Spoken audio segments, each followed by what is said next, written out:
বাড়িতে বেশ কয়েকটা মিষ্টি কুমড়োর গাছ হয়েছে, আর বাবা এই সময় ডগাগুলোকে একটু করে কেটে দেয় যাতে অনেকগুলো ডগ ছাড়ে।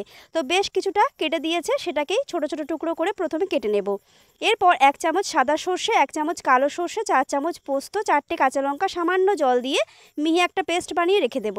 কড়াইতে 5 ফোড়ন, শুকনো লঙ্কা ফোড়ন দিয়ে লম্বা করে কেটে রাখা আলু দিয়ে আলুটাকে একটু নেড়েচেড়ে নেওয়ার পর যে ডাঁটাগুলো একটু শক্ত সেগুলোকে আগে দিয়েছি। এরপর দিয়েছি স্বাদ মতো লবণ আর হলুদ।